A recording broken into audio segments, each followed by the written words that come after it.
Dumb Husky and his white cat Shizun. Chapter 233.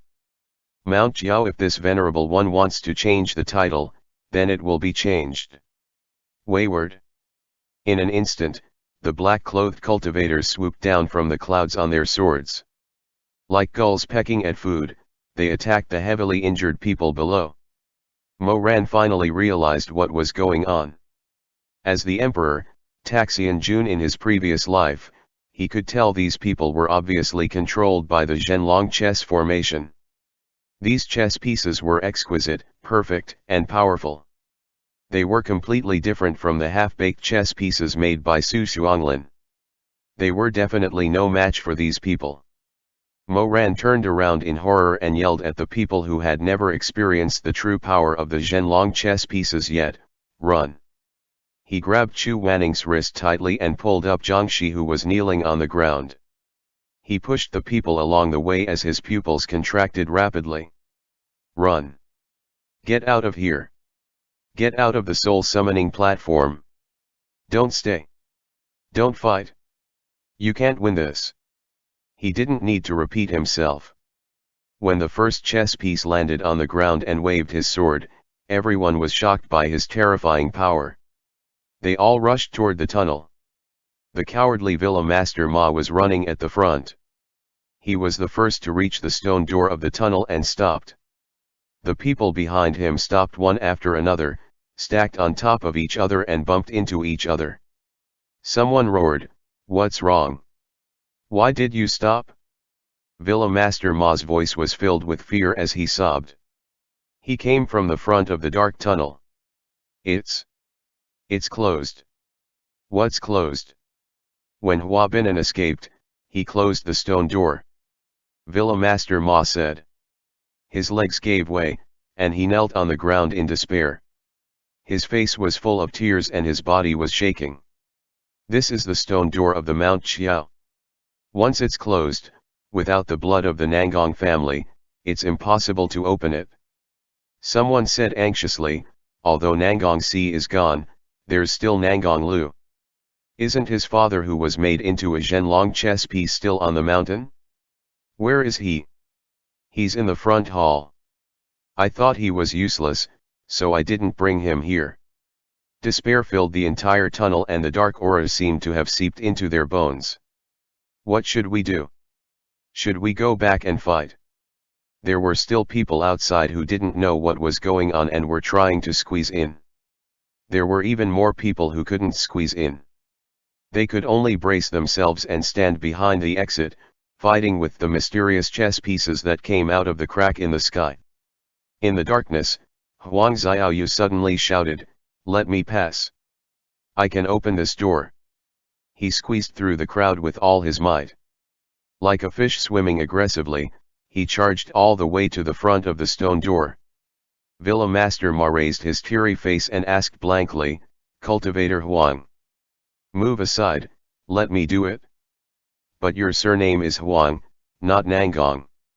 Huang Xiaoyu ignored him. He waved his wide sleeves as he charged over. Fortunately, he still had some of Nangong Si's blood on him. He had originally secretly saved it to open the secret room where the treasures were hidden. He even cast a spell on the blood to prevent it from drying up immediately. However, this spell wouldn't last long. At this moment, he couldn't help but feel lucky that all these shocking changes happened in the blink of an eye. He hoped that the blood would still be useful. Huang Xiaoyu forcefully pressed down on the broken rock with his withered old hand. Sure enough, the demonic dragon's voice came from the tunnel, "Who are you?" His heart was beating fast. Huang Xiaoyu said, "Rufeng sect's 7th generation ancestor of the Rufeng sect, Nangong Si, gives his greetings." He paused for a moment. The demonic dragon said in a hoarse voice, "Wang Li. Farewell, Master." Boom. The stone door opened. Huang Xiaoyu was the first to come out of the tunnel, followed by the disciples of Jiangdong Hall.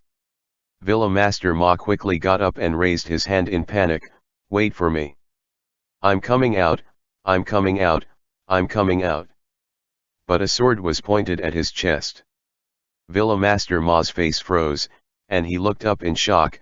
Cultivator Huang, what are you doing? Huang Xiaoyu sneered, when I was hit by the heart-drilling worm, I was already on opposite sides with all of you. If I let you out now, I'm afraid that in the future, when this war is over, there will be many people who would want to settle accounts with me. I'm old and can't afford it. Villa Master Ma said in horror, no, no, no. What are you doing? Don't mess around. We can talk this out. Aya, why are you looking for revenge? We have to do business. Cultivator Huang, let us out quickly and we'll give you half price for all the goods in Dobia Villa. No, half price. Huang Xiaoyu's withered face showed a trace of malevolence and he said mockingly, half price? After obtaining the treasures of the Rufeng sects in Mount Jiao Mountain, how can the world's wealth still enter my eyes? It's just Dobia Villa, what's so good about it? As he said this, he pushed Villa Master Ma fiercely. Ma Yun fell to the ground and the people behind him, also fell and dropped on the ground. When they struggled to get up, the last scene they saw was Huang Xiaoyu and the people from Jiangdong Hall standing outside. Huang Xiaoyu pulled the mechanism that sealed the stone door, his face flashed with greed, longing, and schadenfreude. The people from Jiangdong Hall behind him were even more arrogant, and some of them even said bluntly, serves you right for looking down on us. Our elder Huang obviously didn't do anything wrong, but he was scolded by you all along the way and suffered all kinds of grievances. He risked his life to secure this Nangong blood, so why should we help you all? Boom. The stone door was sealed again. This time, the tunnel fell into endless darkness and filled the people with hesitation. It was dead silent. In the midst of despair, some female cultivators finally broke down and began to sob. Grief was contagious and soon, most people became disheartened and dispirited, losing their will to fight. They were trapped, unable to move forward and also unwilling to go out. Sister. I don't want to die yet. Master. Father, let's go out and fight to the death. It's better than being trapped here. The voices of the people buzzed. At this time, a voice that had been silent for a long time suddenly rang out. It was trembling a bit, but it was resolute. He said, I'll do it. Villa Master Ma, who looked defeated, trembled and turned his head. When he saw a bunch of flames lit up, his eyes widened slightly and exclaimed in shock, Grandmaster Mo. Mo Ran held a flame in his hand. It reflected his handsome face. He walked to the stone door and stood still. You also kept behind Nangong Si's blood. Mo Ran didn't answer. He knew that although there were people blocking the entrance of the tunnel, they wouldn't be able to hold on for long. Those Zhenlong chess pieces would kill their way in soon. On his way up the mountain and when Nangong Si was in danger, he was impatient and wanted to do this many times, but time and time again, he was prevented from doing so. He had originally thought that he was blessed by the heavens and that he would be able to escape the eyes of the crowd, escape this calamity. This time though, he was trapped and knew that he had no other choice. There was no way out anymore. Grandmaster Mo. He didn't care about Villa Master Ma. He took out the silver short knife at his waist and fiercely swiped it in his palm. In an instant, blood flowed all over his palm. At this time, Xue Meng and Xue Zhenyang had arrived. Chu Wanning was also there. They stopped behind Mo Ran. Xue Zhenjiang's voice was full of confusion. Ran Air, what are you doing? It's useless. Mount Jiao will only listen to the Nangong family's orders. You bleeding won't help. Mo Ran didn't turn his head. His bleeding hand was slightly trembling. In the end, he slammed his hand on the stone. It was cold to the touch and the coldness pierced through his flesh and bones. He closed his eyes. The demonic dragon's distant voice once again echoed in this darkness. Who are you?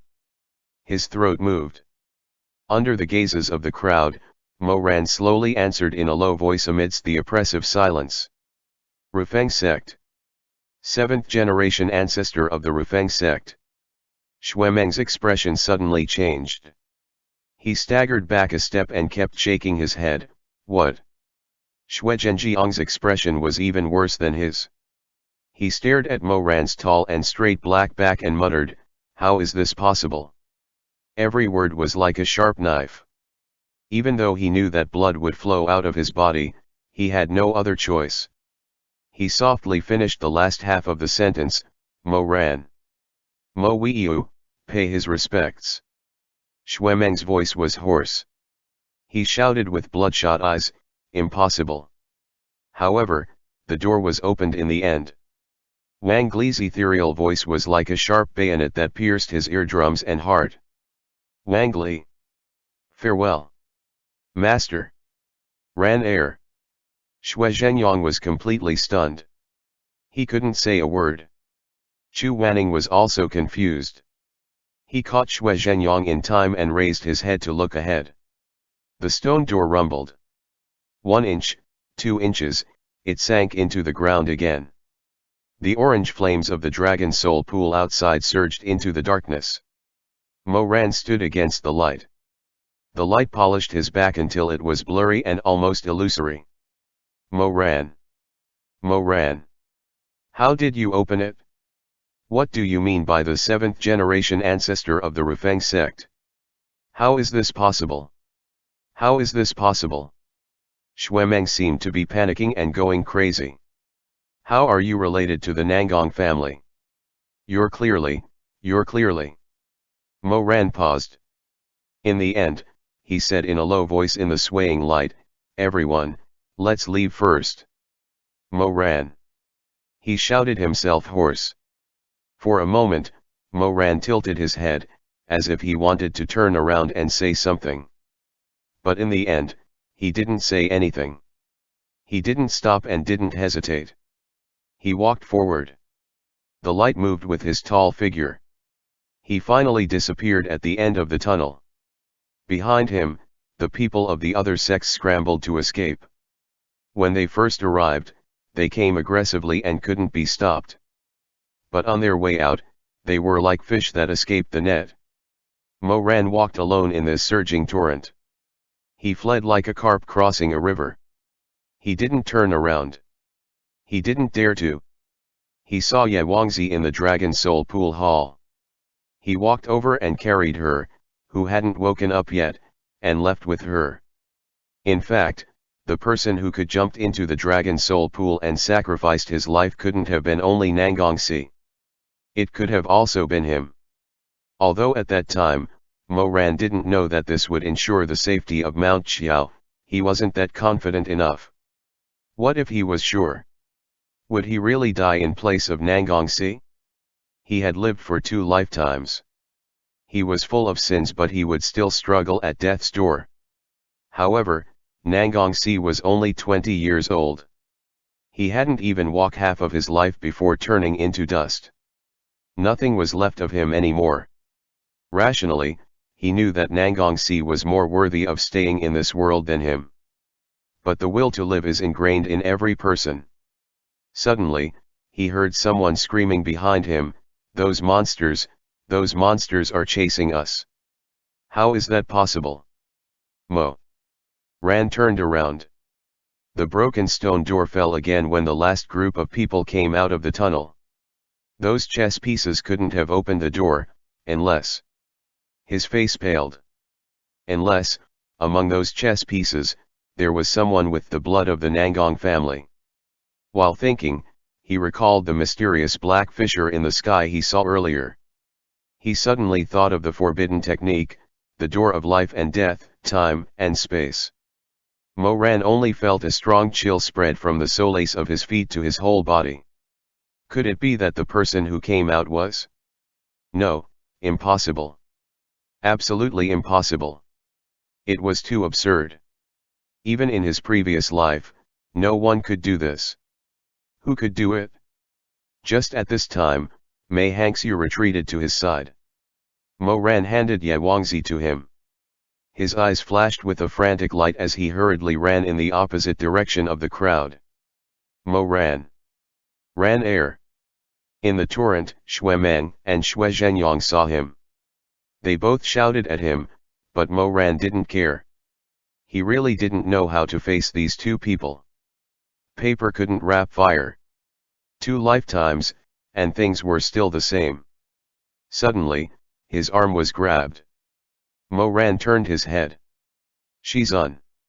Chu Wanning said, "You can't go. I'll stop those people. Since you can open the blood barriers in Mount Jiao, then you should stay with the others and take them out of here. Go." While talking, the black-clothed man in the lead had already calmly walked out of the tunnel. Behind him, the black-robed cultivators appeared one by one. Chu Wanning said sternly, "Quick! Take them away." There was no other choice.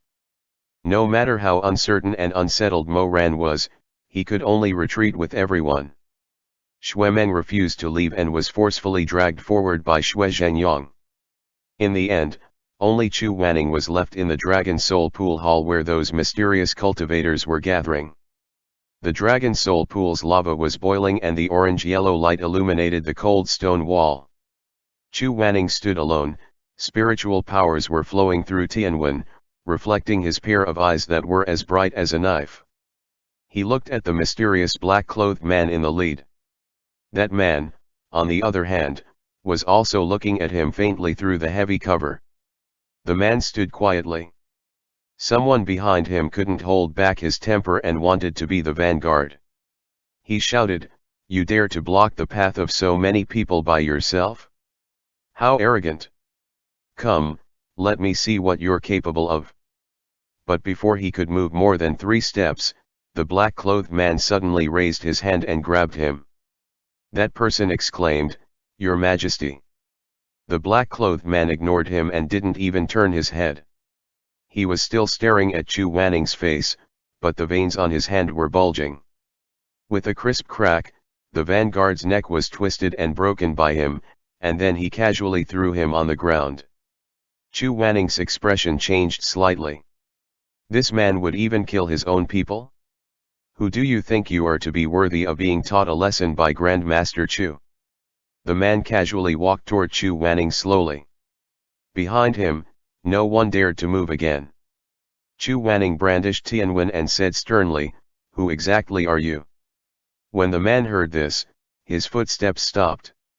He stood not far from Chu Wanning, his eyes flowing with a strange emotion that couldn't be clearly described. After a while, he laughed softly and said, "After so many years, I didn't expect that when we meet again, your first words to me would be so insipid. When have I ever known you? Oh, you don't know me? Chu Wanning, you're always so heartless."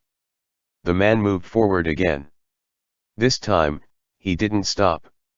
Chu Wanning had always been fierce and stubborn, so he couldn't back down. The man walked straight in front of him. The distance was dangerously close, the move extremely abrupt. Chu Wanning's hand glinted with cold light and he raised his palm to strike down. He had such good skills and was as fast as lightning, but the man easily grabbed his wrist. "I've already experienced this move many times." The man lowered his head and stared closely at Chu Wanning's face, taking in all the details of this face. His gaze was almost greedy. "But you seem to have forgotten." Being stared at like this, Chu Wanning only felt his hair stand on end. He had never been a person who feared the strong, but the things in this person's eyes were too complicated and too sinister, as if they were hiding a world-shaking truth and secret. "Who are you? Do you want me to remind you?" the man said in a low voice. The strength of his hand was so great that Chu Wanning actually couldn't break free. "The first time you used this move was when I was 16. You taught me how to fight in close quarters. You told me that although this move seemed simple, it was very difficult to learn. You told me to practice it well and not slack off." Chu Wanning suddenly opened his eyes wide and looked at him in disbelief. The man's eyes held a smiling expression but also a treacherous light. "The second time you used this move was when you and I were fighting back then. I was caught off guard and was struck by you, suffering an extremely heavy injury." He took Chu Wanning's hand and pressed it towards his heart, not allowing him to refuse him.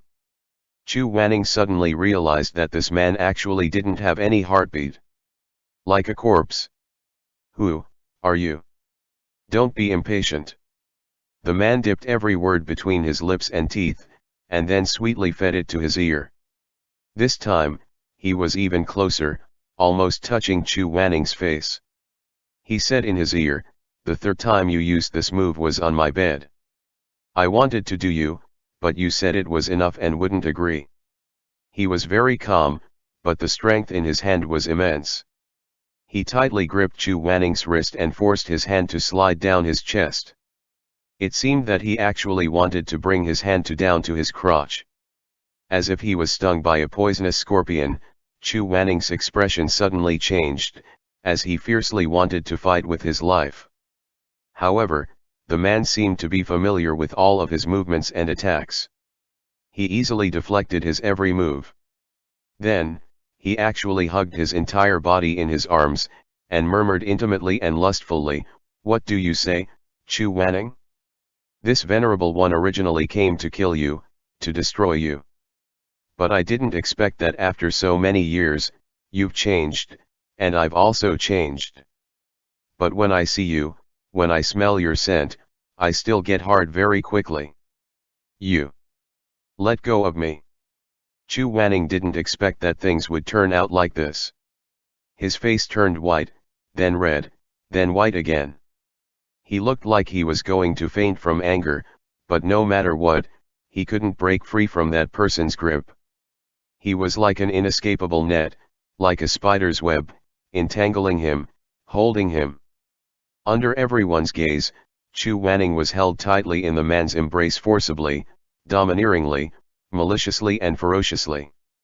Narrow and sticky. You get me so hard to the point of pain, hard to the point of swelling. I'll kill you. The man seemed to be amused. He suddenly smiled and let go of his hand. Chu Wanning's killing intent suddenly rose. His actions were ruthless and forceful. He really wanted to kill him in one blow. The cloak fluttered and the man retreated in a hurry. He fluttered like a kite and landed steadily on the green brick stone. However, the cloak wasn't spared. It was split in half by Chu Wanning and fell to the ground, shattering into pieces.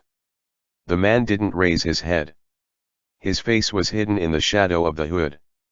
He was silent for a moment in the shadow, and then he sighed and said, "Your temper hasn't changed," shouting and yelling at the slightest thing. "It's the same all the time." "But Chu Wanning, Grandmaster Chu." The black-clothed man raised his hand, and a pitch-black wind came from behind him. He caught it neatly. Chu Wanning caught a glimpse of it. It was actually the holy weapon that had appeared in Xianyuan Pavilion's auction before. It was also one of the 5 fierce blades that Su Xuanglin had collected. The man stroked Buletin Gui. He spoke slowly and with an extremely vicious tone. "Can you really bear to kill me?" After he finished speaking, he suddenly raised his head. The hood fell down. Chu Wanning felt as if a basin of ice water had been poured into his head. It was bone-chilling cold and his body was soaked in frost and snow. His mind was buzzing. He was actually numb. In the cold and gloomy main hall, the black-clothed man's handsome appearance was revealed. His face was pale, his smile was evil and sinister. He was both a harbinger of disaster and an evildoer. He grinned, revealing a mouthful of eerie white teeth. "Taxian Jun, Mo Ran, Mo Weiu." Buletin Gui was unsheathed. Its cold glint illuminated his dark purple eyes.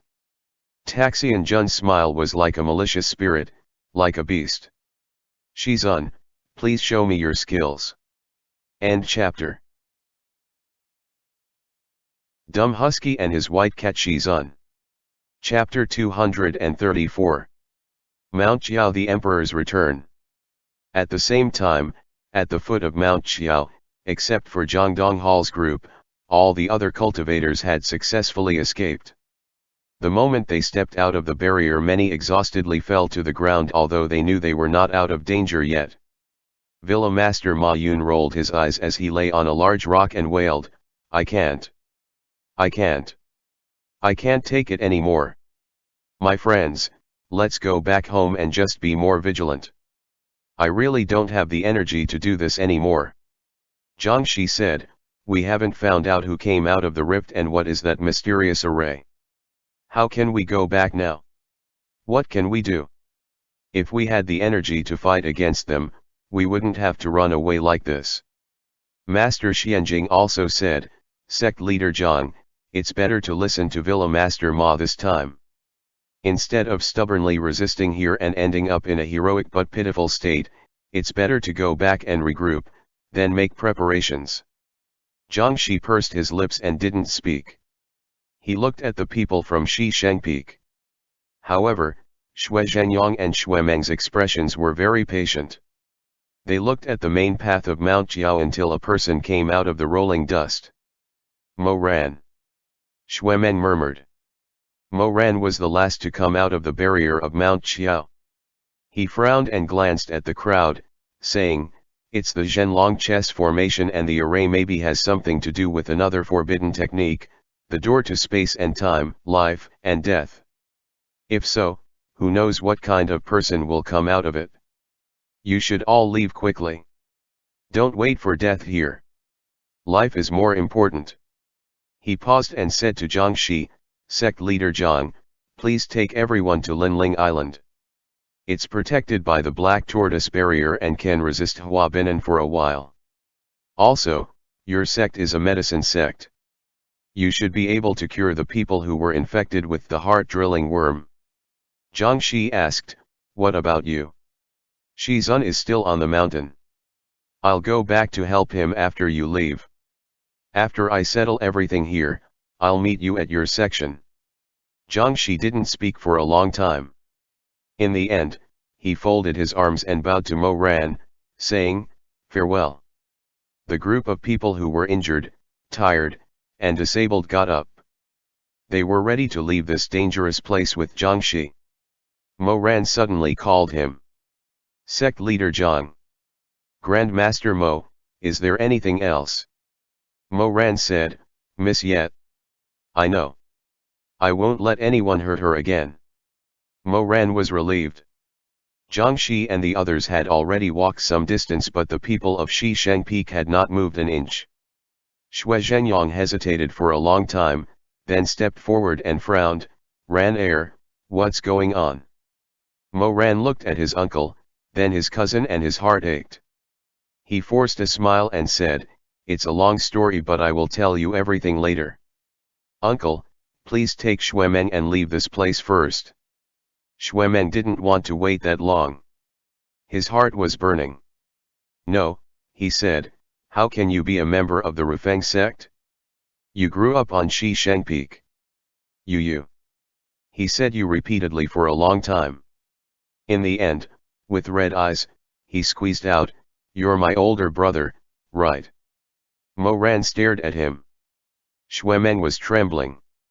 Although he tried to control himself, he still trembled. His confused and sorrowful appearance was too pitiful. Mo Ran's throat ached. He didn't know what to say. In the end, he stepped forward and patted Xue Meng's shoulder. When I first came to Shisheng Peak, you didn't even want to recognize me. Mo Ran smiled bitterly. He didn't dare look at Xue Meng's round, watery eyes. Those eyes were too innocent, too passionate. And he was too tainted. He was afraid. Xue Meng was silent for a long time. Then, with a hoarse voice, he said, can you give me a definite answer? He gripped Long Chen with the spirit stone that Mo Ran had given him embedded in it. He grabbed it like he was grabbing a life-saving piece of floating grass. In just a short night, he had seen Nangong Si throw himself into the blood pond, sacrificing himself to appease the evil dragon spirit. He had seen Shi Mei's eyes got destroyed with his fate still unknown. He had seen Mo Ran spill his blood and open the seal that only the people of the Nangong family could open. He couldn't breathe. He felt like he was drowning. Mo Ran couldn't bear it. All right. I'll give you a definite answer. He held Xuemeng's shoulder. He didn't know who was trembling. Was it Xuemeng or himself? But that was no longer important. He looked into Xuemeng's eyes and said one word at a time. Listen, I've never been a member of the Rufeng sect. In my life, I've never done anything to harm the Shisheng Peak sect.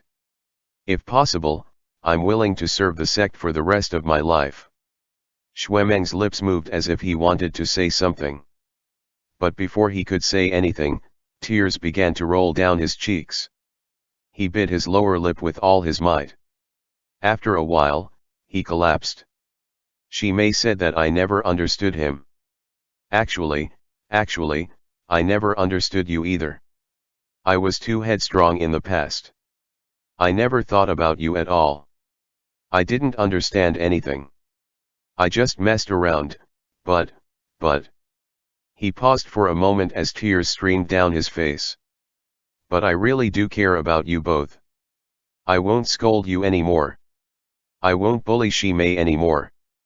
I want everything to be the same as before, as long as everything can be the same as before. By the end, he was sobbing so hard that it was difficult to speak. Tanga, don't lie to me. Mo Ran couldn't bear to see him like this. He pushed Xuemeng to Xue Zhenjiang's side. His voice was low, slow, and moist, like the dew on the flowers at dawn. Be good. Go with uncle. Once the matter here is settled, I'll come find you immediately. After saying this, he turned around and returned to the barrier of Mount Xiao. He opened its seal and didn't look back. The tiles in the Dragon Soul Pond's main hall were broken. The stone pillars were toppled over. The fierce battle was over with only the settling dust remained. Taxian Jun's holy weapon was pressed against Chu Wanning's neck. He used a little too much force. Scarlet blood spurted out from under the skin, dyeing the pitch-black saber. Chu Wanning closed his eyes and pursed his lips. Shizun, you seem to be too distracted during this battle. You weren't paying attention. Taxian Jun pulled him up from the ground and raised his finger. Buletangui was instantly put away, but at the same time, he put the strongest restriction spell on Chu Wanning's body. The faint blue light firmly bound him. He pinched Chu Wanning's chin and forced him to look up. Tell me, what are you thinking? Chu Wanning slowly opened his eyes. What was reflected in his eyes was an extremely familiar yet strange face. He felt a chill. He knew this wasn't Mo Ran, but this person's moves were so similar to Mo Ran's. What was even more frightening was that he suddenly felt like he had seen this face before in his dreams. There were many times in his dreams that he would wallow in love with Mo Ran.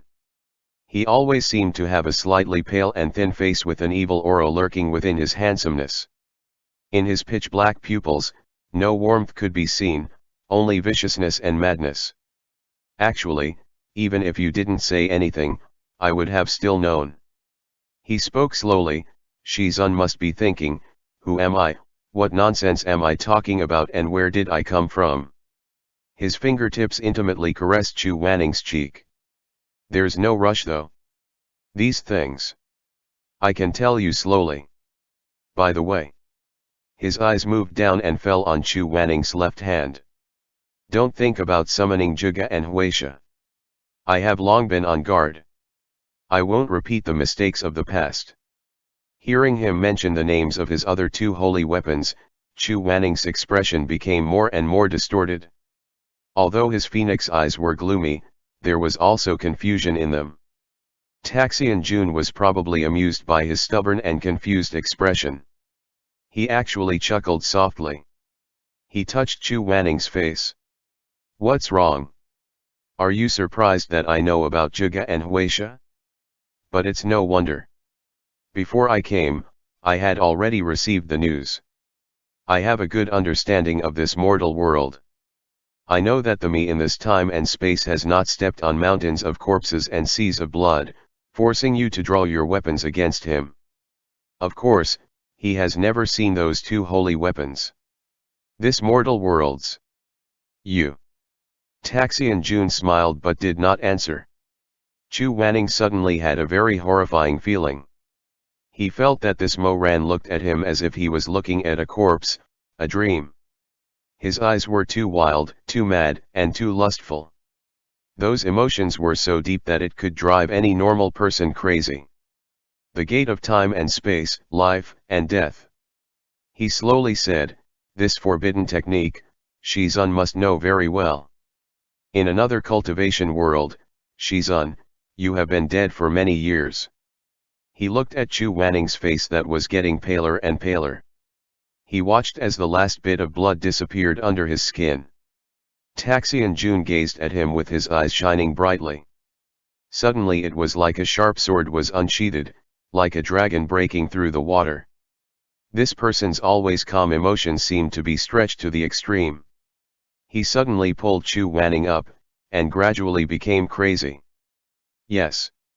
This is it. This is the face. It's this face, this is the face that I see. I look at you lying like a dead man in the Red Lotus Pavilion, day and night. There's not a trace of blood on your face. Your corpse is not rotting, but you won't speak or open your eyes again. In that cultivation world, you have long been dead. You've taken revenge on me. He took a deep breath and the light in his eyes burned brightly. In desperation, flames and lightning surged, dragons and snakes danced in the air. Chu Wanning, I hate you for leaving me all alone.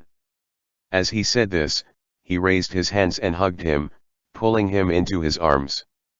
So hot. Like fire. He was stung by this long-lost warmth. He let out a deep sigh from his throat. He hugged him tightly, and he hated that he couldn't knead him into his bones and blood, and swallow him into his lungs. From now on, it didn't matter whether he lived or died, whether it was warm or cold. He now had someone he could be with. He's no longer all alone. No, no. But Chu Wanning's scalp was tingling and his vision was turning black. He didn't know what was going on exactly. He didn't understand. Who died? Who left who alone? The door of the Dragon Soul Pond opened again. In the moving light, a person hurried in and that person anxiously called, Shizun. Hundreds of soldiers were on guard, blocking the front. When Taxi and June heard this voice, he was slightly startled at first and then he smiled coldly. I was wondering who it was. Turned out, it was him. He waved his hand lazily and said to the chess pieces that followed him, disperse. It's fine, let him in. Mo Ran had been thinking about the Zhenlong chess formation and the door of time and space, life and death. He felt that Hua Binan has definitely not shown his last hand. If all of this was planned by Hua Binan, then there was no reason for him to trick Su Xuanglin in front of the soul summoning platform and Su Xuanglin wouldn't recognize him. Then, what can it be? Who could it be? The Zhenlong chess formation, the door of space and time, life and death and Buletin Gui, two ancient legends that were twisted together in the mortal world and linked together. He had a crazy idea. This idea made him feel cold all over, but he didn't believe it. He ran all the way, and he didn't want to believe that all of this was real. Until he broke into the Dragon Soul Hall. Until he saw that person clearly. Mo Ran felt a buzzing sound in his head, and blood rushed to his brain. He couldn't breathe for a moment, his lips opened and closed, and his eyes were about to bulge out of its sockets. No, no. This can't be real. The man in the hall that was surrounded by the crowd, has such a disdainful and cold expression, his eyes having a look of disdain and playfulness. He looked at Mo Ran indifferently. The same eyebrows, nose, lips, face, aura, and physique. Their heights had a difference but was only by a few millimeters. He seemed to be looking in a mirror, but also seemed to be looking at his ghost-like self from yesterday through the torrent of time. Taxi and June raised the corner of his mouth and a bloody smile bloomed. He held Chu Wanning in front of him and the tip of his finger lightly touched the corner of Chu Wanning's mouth, casting a mute spell. Then he smiled at the person at the door and said, Oh, Grandmaster Mo, I've heard of your great name for a long time, and I'm quite curious. Now that the door of time and space, life and death has opened, you and I can finally meet. He paused and his eyes flashed. He tapped his white teeth and said the following words that were sweet but cold. Nice to meet you. End chapter.